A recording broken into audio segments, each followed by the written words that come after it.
Tonight on CTV News, the snow is starting to fall across the region, causing chaos. Littleton Port pleads guilty to the death of a port worker, and they were caught up in Nepal's deadly earthquake. How local students are giving back to the grief-stricken country. Broadcasting across Canterbury, from the CTV studio, this is First at 5.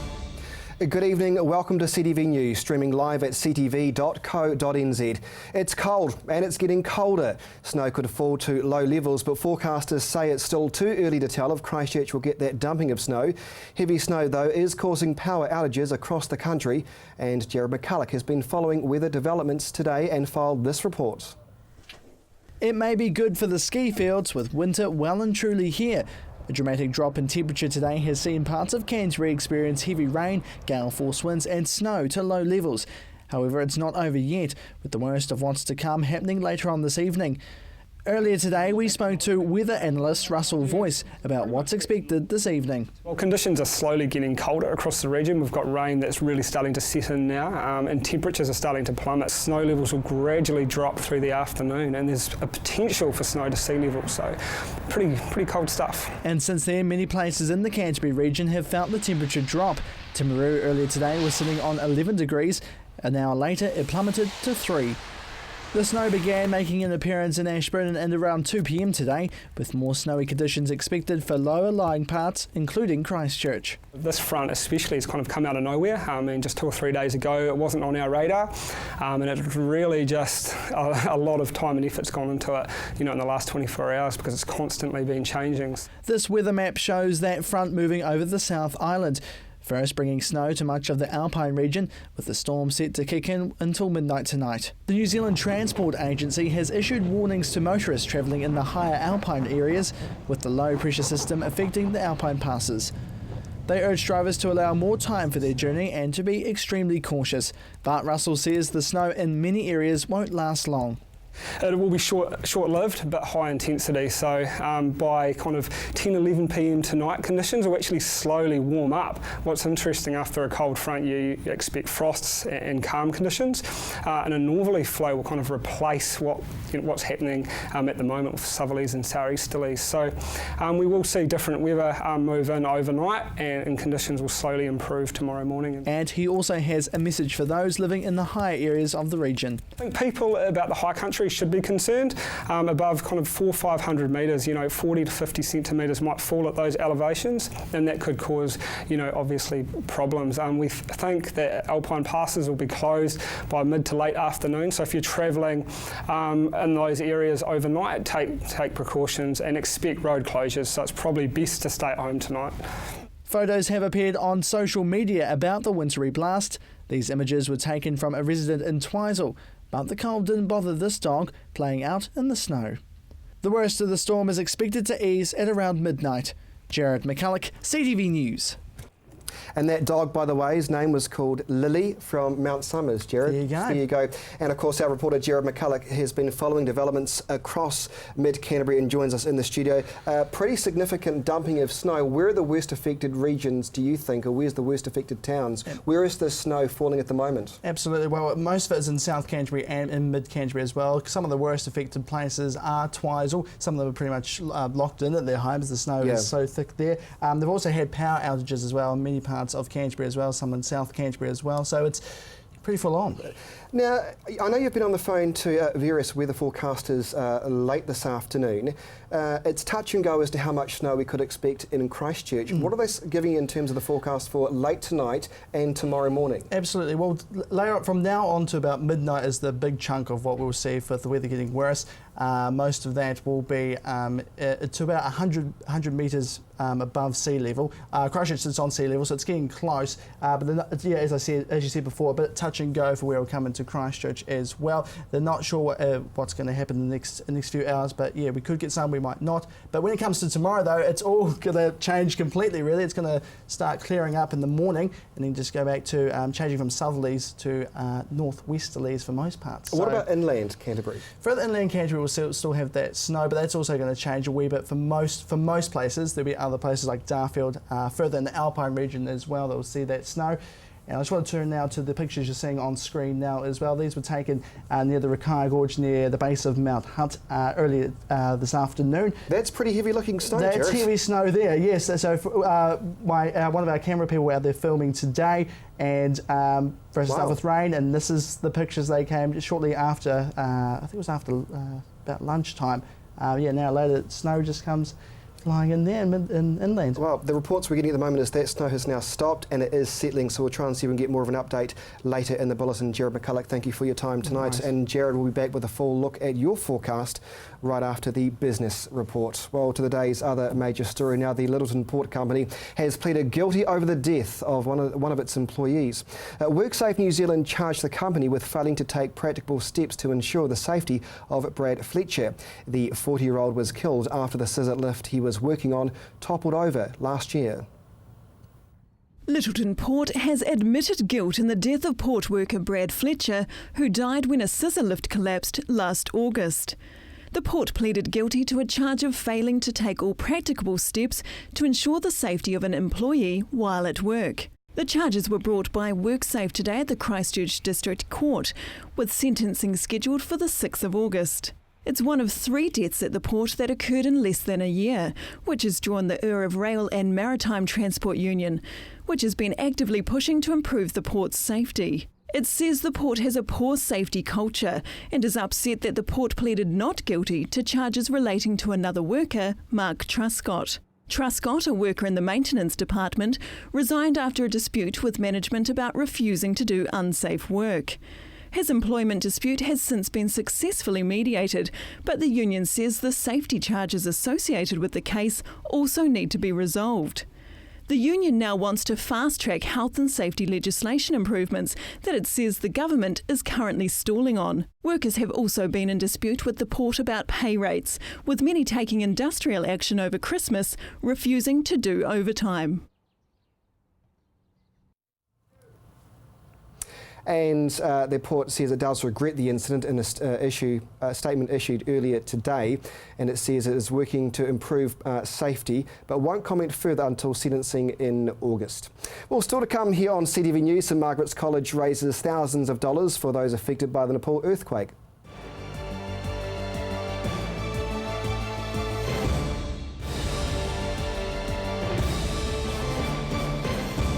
And welcome back to CTV News, streaming live at ctv.co.nz.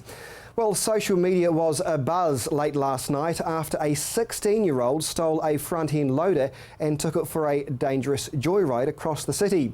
Many residents captured the slow-moving chase, which eventually ended, but after 90 minutes. A 16-year-old is facing a spate of charges following a wild ride in a front-end loader last night. The teen led police on a slow-speed chase through East Christchurch just after 10 p.m, before officers threw a can of CS gas into the vehicle cab, forcing him out. He was then arrested, uninjured and charged with a range of offences, including unlawfully taking a motor vehicle, aggravated assault, intentional damage, failing to stop, driving with excess breath alcohol, failing to comply with a prohibition from driving and reckless driving. Police were called out after the loader was reported being driven into fences and parked cars. It didn't take long for patrol cars to find the loader, which failed to stop when requested.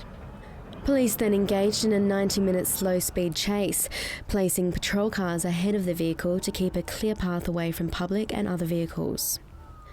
Shortly before midnight, the loader made it to Fitzgerald Avenue, driving on the wrong side of the road. Police then threw in a gas canister and the vehicle came to a stop.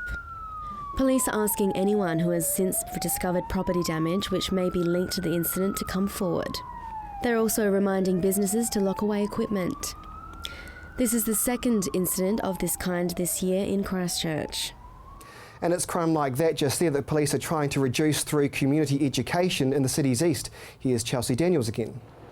Police are urging locals to work alongside them in the fight against crime in the eastern suburbs. Over 200 sausages were handed out today at Eastgate Mall as a gesture from police in order to reach out to the community.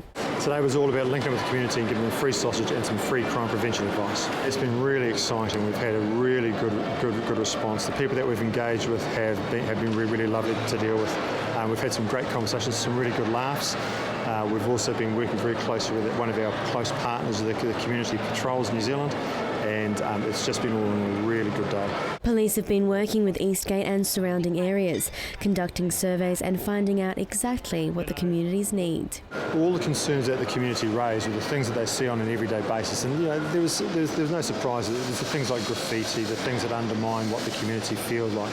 So there are a lot of things that they raise which the police don't have any direct involvement with. So we'll be looking at working as just part of a total solution. But we do have some issues in eastern Christchurch, and this is the reason why we've decided that this is the area that we want to come into. There is some over-representation in most of our crime types within this area. It's not something that the police can do alone, it's something that we need to do with the community and with the other agencies together. He says they handed out over 400 pieces of crime prevention advice today, which shouldn't just be taken seriously here, but everywhere in Christchurch. The sorts of things that people can use so they're safer at home, they're safer in their cars, and they're safer when they're out and about. A lot of them were like checklists of the sorts of things that they could consider when they leave home, like for a holiday or when they are just away from their car for a period of time.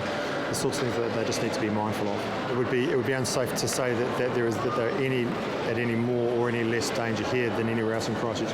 The message that we get out is to use common sense and to keep yourself safe. Chelsea Daniels, CTV News. They were trapped in Nepal when the massive earthquake hit in April. And now, having safely returned, the girls from St Margaret's College have spent the last 2 months raising over $20,000 to help those displaced from the country's worst earthquake in nearly 50 years. Chelsea Daniels report. A group of St Margaret's students were caught in the devastating earthquake that hit Nepal in April, and now they are determined to make a difference. The girls organised a fundraiser at the school in conjunction with the Farmy Army called Nepal's Fate for the Crate. The concept was to have a container on site and have stalls at school as well, in which you could either buy tarpaulins, ropes, torches and things like that will go into the crate over to Nepal, or buy prayer flags, badges, drink bottles, those kind of things for yourself. The group has raised over $21,000 so far to go back to the community that they became so close with. So we were all in Nepal for the earthquake. We all spent about a month travelling around, seeing the sights, and then at the end of our trip we had the big earthquake. So obviously we felt very attached to Nepal and felt like we needed to give something back to this country where we'd made all these amazing memories. 3 of the girls were located 40 kilometres from Kathmandu and were working to build a school when the earthquake hit. It was really scary, it was a lot bigger than in Christchurch, and it was just the fact that it was away from home, so it was a lot scarier because you didn't have your family there. It was a lot bigger and went on for probably 3 times the length of the Christchurch one. However, the shaking was a lot more rolly and louder rather than being extremely violent. You kind of had time to think about what was actually happening rather than that adrenaline hitting you straight away. But earthquake's an earthquake. So, yeah. The scary thing was the magnitude of it. We knew that all these people had died and we were right in the middle of it. And our families at home were getting all this news about people who've died, and so a lot of us were thinking about our families, not ourselves. That's what scared us. Catherine says she's proud of the girls' initiative. They're an amazing group of girls. We had a fantastic month in Nepal, and then to come back and see them just pour their heart and soul into a fundraising event like this is amazing. And they're really busy girls and they do lots of other things, but they just really wanted to do something to sort of help the people that we had become so attached to. And I think it's given us some sort of sense of closure that we've done something really, really well worthwhile, and it's going to help other people for a long time to come. And they're keen to help out in the future. It definitely is just kind of one of those stepping stones towards other things. Now that we've organised something of this size and raised this much money, it kind of gives you a bit of confidence to be able to go out and do it again, obviously, because you get a bit of a taste for what it's like, and it's really cool. So I suppose. Yeah, it opens your eyes to the opportunities outside of the classroom, which was really cool, I thought. I'm definitely keen when I'm older to go back to Nepal and help out, especially where we were in the school, because we made heaps of connections over there, and I can't wait to go back and help out. Chelsea Daniels, CTV News. Good on them. And still to come here on CTV News, streaming live at ctv.co.nz, Warren Head with the business roundup and your region's weather.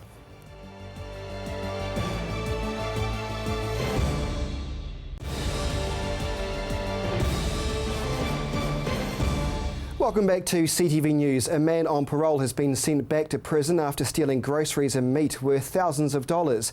32-year-old Mark Gowan pleaded guilty in court today of 7 counts of shoplifting.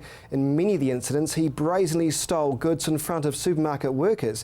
And on one occasion, when asked by staff if he intended to pay for the steak he stole, he responded no before running out the door. McGowan said he stole the goods because he was hungry and traded some of them for drugs. He'll be back in court for sentencing next month. And now here's Warren Head with this week's Business Roundup. I'm Warren Head from headliner.co.nz. Can I start with a topic that's been on the agenda for quite a while now? Property. Anybody out there got a family in Auckland? Well, if they can afford it, they're probably getting wealthier by the hour in terms of their asset if they own one. If they're renting one, good luck to them. If they're about to buy one, well, the bad news is, according to Trade Me Property, that the average asking price now for a 1 to 2 bedroom home in Auckland is now $565,000. Now, it's higher than any average asking price in any province for any home in the country right now. Canterbury has posted a new record average asking price in May of $469,600, up 12% on a year ago and showing a bit of a pickup in pace there. No wonder people are looking at Southland and Taranaki and Hawke's Bay and the West Coast with prices like that. So what can happen here? Well, out has come the Productivity Commission and the chairman, Murray Sherwin, who's a very experienced Mandarin in Wellington in public affairs. He says business as usual is not enough anymore. A more aggressive approach is required. And he is recommending, or his Productivity Commission is recommending, an urban development authority to loosen up the legislation in terms of land regulations and enable smaller and more affordable housing developments to be built. Well, I think actually we should start looking at other places for some of these affordable units with imported product. And there's some of those going up around Christchurch right now that are very interesting that I'll talk about again in the future. Just want to say too that Kiwi Bank, who's of course involved with a lot of lending, has removed many home loan fees. Now, I was struck with their generosity. In fact, that they went and did it. Nobody asked them to do it, so they took off a whole raft of fees. And they removed 10. There were 10 fees, and there were all sorts of things that you never heard of until you went to do it. You know, multi-borrower fees and bridging finance fees, rate fixing fees, repayment holiday fees, e-value fees, whatever they are. To get a copy of the loan documents used to cost you $35. They wiped the lot, mostly nil, on about 10 of these fees. So quite interesting that a big bank like that can do it. In town today, there is a milk supply conference underway. At the meeting this afternoon, there was excellent breakthrough news from one of our Canterbury products companies, Synlait Milk, who have come up with a new opportunity to help reduce their exposure to the Chinese market. They are going to launch, with the help of an American baby products manufacturer, a new grass-fed, branded retail-ready infant formula into the United States and into China that will be manufactured exclusively by Synlait.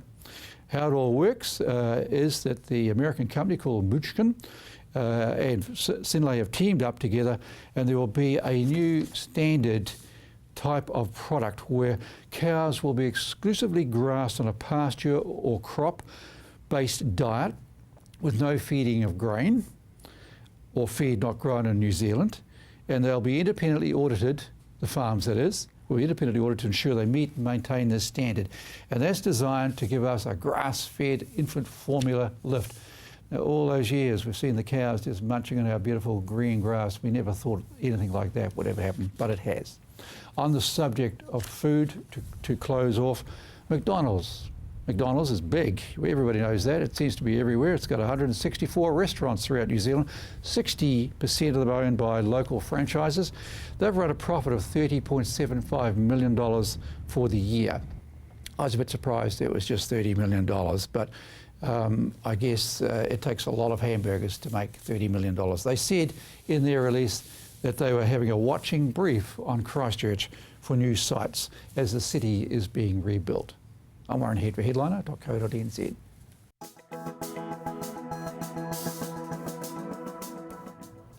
Mountain bikers and horse riding groups are benefiting from a collaboration with the Department of Conservation. Tracks in the Castle Hill and Lake Sumner Forest Park areas are getting a cut of the department's $600,000 conservation fund. The grants pay for materials and transport while volunteers supply the skills and labour to do the work. The scheme is designed to increase the department's 14,000 kilometres of managed track across the country. And Jared is standing by now with the region's weather forecast.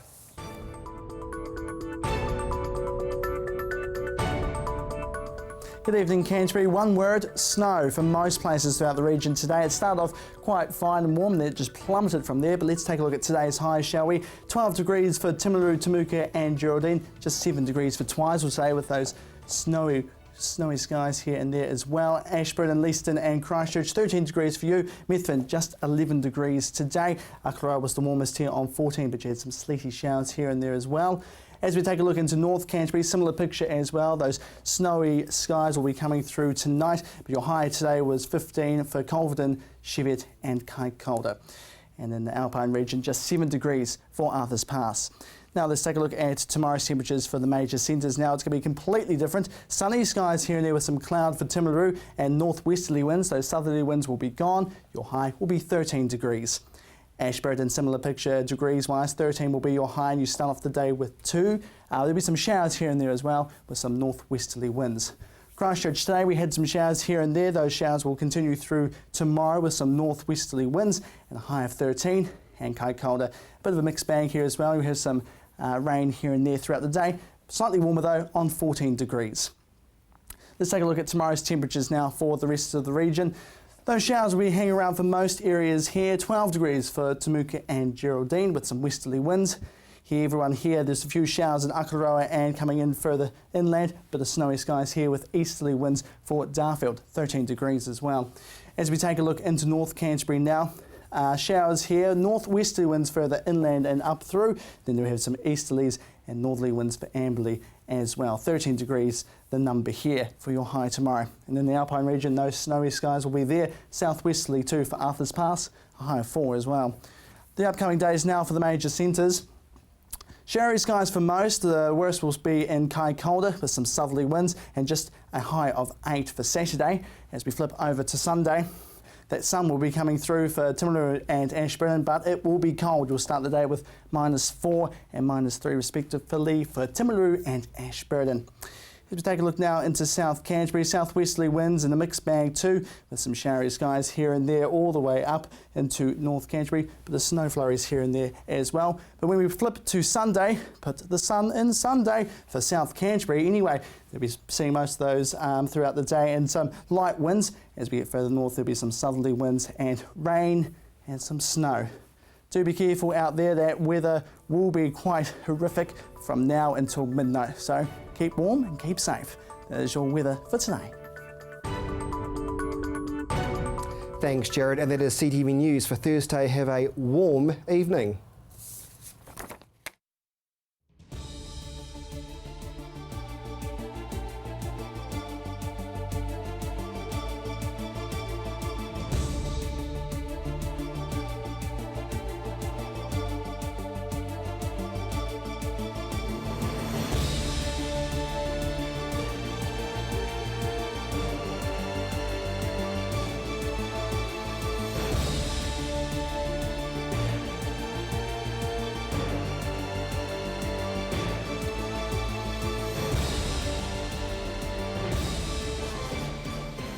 Supporting local content so you can see more of New Zealand on air.